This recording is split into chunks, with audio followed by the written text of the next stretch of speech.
Hello from the lookout. Hello there. How's it going? Okay, today is day 249 in our Walking Through the Bible series, 249. Thanks for coming along. Awesome. I appreciate you joining me in this walk. Yesterday was crazy. All that storm and rain and wind. Okay. I hope you didn't get wet. There you go. All right. Day 249. And we're on September the 6th in your one-year Bible if you're following along there. I hope you are. Starting with Luke chapter 24, verses 1 to 10. But very early on Sunday morning, the women went to the tomb, taking the spices they had prepared. They found that the stone had been rolled away from the entrance. So they went in, but they didn't find the body of the Lord Jesus. As they stood there puzzled, two men suddenly appeared to them, clothed in dazzling robes. Now, just before we get crazy about that, can you imagine? Here the women are. They've never been in a place like this. They've been to gravesides before. They have prepared bodies before. But they've never gone to prepare a body only to find that the body was gone. It was missing. Never have. And then to have two men in dazzling robes appear to them. Amazing. Okay, all right. They've got to be, what's going on? All right. Now, the women were terrified and bowed with their faces to the ground. Then the men asked, "Why are you looking among the dead for someone who is alive? He isn't here. He is risen from the dead. Remember what he told you back in Galilee, that the Son of Man must be betrayed into the hands of sinful men and be crucified, and that he would rise again on the third day." Then they remembered that he had said this. So they rushed back from the tomb to tell his 11 disciples and everyone else what had happened. Now listen to who it was. It was Mary Magdalene, Joanna, Mary the mother of James, and several other women who told the apostles what had happened. But the story sounded like nonsense to the men, so they didn't believe it. However, Peter jumped up and ran to the tomb to look. Stooping, he peered in and saw the empty linen wrappings. Then he went home again, wondering what had happened. Okay. It was the women who went out to prepare the body. Okay, that was a normal thing in their culture. They didn't have a funeral home to go to. They prepared the body. Okay. Now, they've gone out and they didn't find the body of Jesus. They expected to find him. They didn't find him. They saw the linen wrappings. They saw the two men in dazzling robes who spoke to them and said, "Why are you looking for the dead among the living?" Or the living among the dead. Yeah. There you go. Right? It was the women.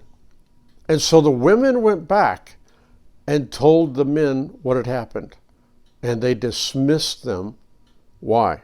Well, it says because they thought the story was nonsense. In other words, in that culture, women didn't have a lot of credibility. And so it sounded like nonsense. But who's to believe you? I love that in Jesus' dealings with people and in this resurrection story, who were the first people to see Jesus, to experience the resurrection of Jesus? It was the women. Jesus always honored the women, counterculturally. So, women, thank you. You are an equal partner as we follow Jesus together. I'm no better than you. You're no better than me.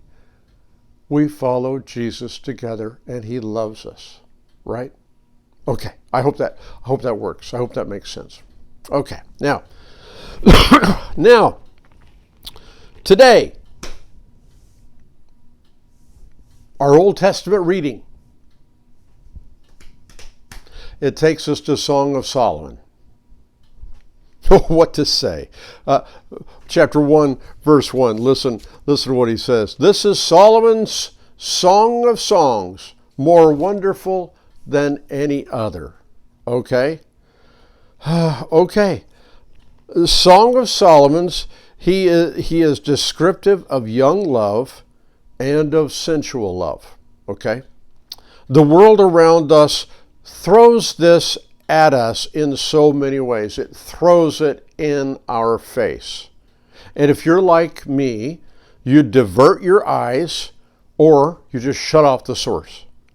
I read recently of an evangelist who has a 2-second rule. He must shut it off within 2 seconds, okay, if he sees something that he shouldn't be seeing. So, I must freely confess, yes, it's true, I must freely confess I've never studied this book. And I will not say that I'm right, just that there is so much in the rest of God's Word that I have not spent time here, okay? There is a verse that stands out today, chapter 2, verse 15, where the young women of Jerusalem say, catch all the foxes, those little foxes, before they ruin the vineyard of love, for the grapevines are blossoming. Okay, catch the foxes, the little foxes. In our relationship with a loved person, be sure to take care of problems and struggles early, while they are small. Okay? Don't let them grow. All right? Now, 2 Corinthians chapter 8. Remember that Paul was talking about the offering for the church in Jerusalem. Now, chapter 8, verses 20 and 21. He says, we are traveling together to guard against any criticism for the way we were handling this generous gift. We are careful to be honorable before the Lord, but we also want everyone else to see that we are honorable, right? Okay, guarding against criticism, being careful to be honorable. Okay, so criticism. Should it really matter what other people think? I mean, come on. I am doing this for the Lord. Come on, should it matter? First, have you or I ever been tempted to do something that might be just a little off? Just a little off? I mean, it's just a little fox, after all. Remember what Solomon said? It's just a little fox. Money is a big issue for ministers of the gospel. I've wondered many times that people will trust me to preach the good news, but there is no trust when it comes to money. And okay, there are several in ministry who have failed in this area. Okay, so like Paul, we put things in place to guard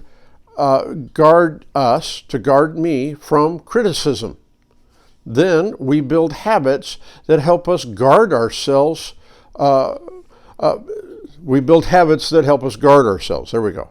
For me, whenever I would see any money in the church, a coin, whatever, wherever it was in the church, if I would see money, I would pick it up and go to an offering plate and drop it in. Okay? It didn't matter what it was. I would just put that in the offering plate. Now, there is a thought that occurs when thinking of those who steal. Have you ever had this thought? How much money would be worth going to jail over?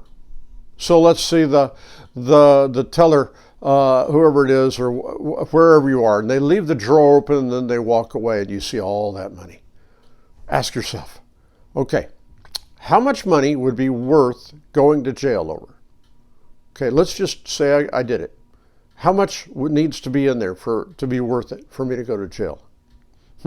For me, there isn't enough. I don't care. There isn't enough, right? Okay, so how about this? How much money or whatever would be worth giving up my integrity or my honor? How much? Okay, think about it. How much money, how much whatever, or whatever relationship or whatever would be worth me giving up my integrity or my honorable. Paul says that we need to be honorable in all things. What would be worth the sacrifice? No amount. Now, let me quickly say that we can make poor decisions, and I'm not judging anyone. Okay, and there are those out there who have made poor decisions, and they didn't wake up one day and say, hey, I'm going to make a dumb decision. Just like I've heard before, no man wakes up one day and says, hey, I'm going to go out and have an affair and ruin my marriage, ruin my family. That's what I'm going to do. No, it doesn't happen. It comes a little fox at a time. One little decision at a time. It's okay. This will be all right. Well, that's all right. That'll be okay. And it just happens one decision at a time, and we get to a point where we don't know ourselves, right? The most important decision, what's the best way to never start drugs? Don't ever take the first hit, no matter what it is. What's the best way to not become an alcoholic? Don't ever take the first drink. So you can apply that in so many ways, okay? So what would be worth me giving up my integrity or my honor? Nothing. Absolutely nothing. And so here's the challenge for all of us, okay? As we follow Jesus, let us guard each other. That might mean I need to take somebody off to the side and say, I'm concerned. Now, they have to make a decision. All I can do is say, I'm concerned. Okay, and I should.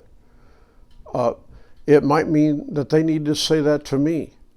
Okay, not to say in a judging way, but I see something happening here and it's concerning me.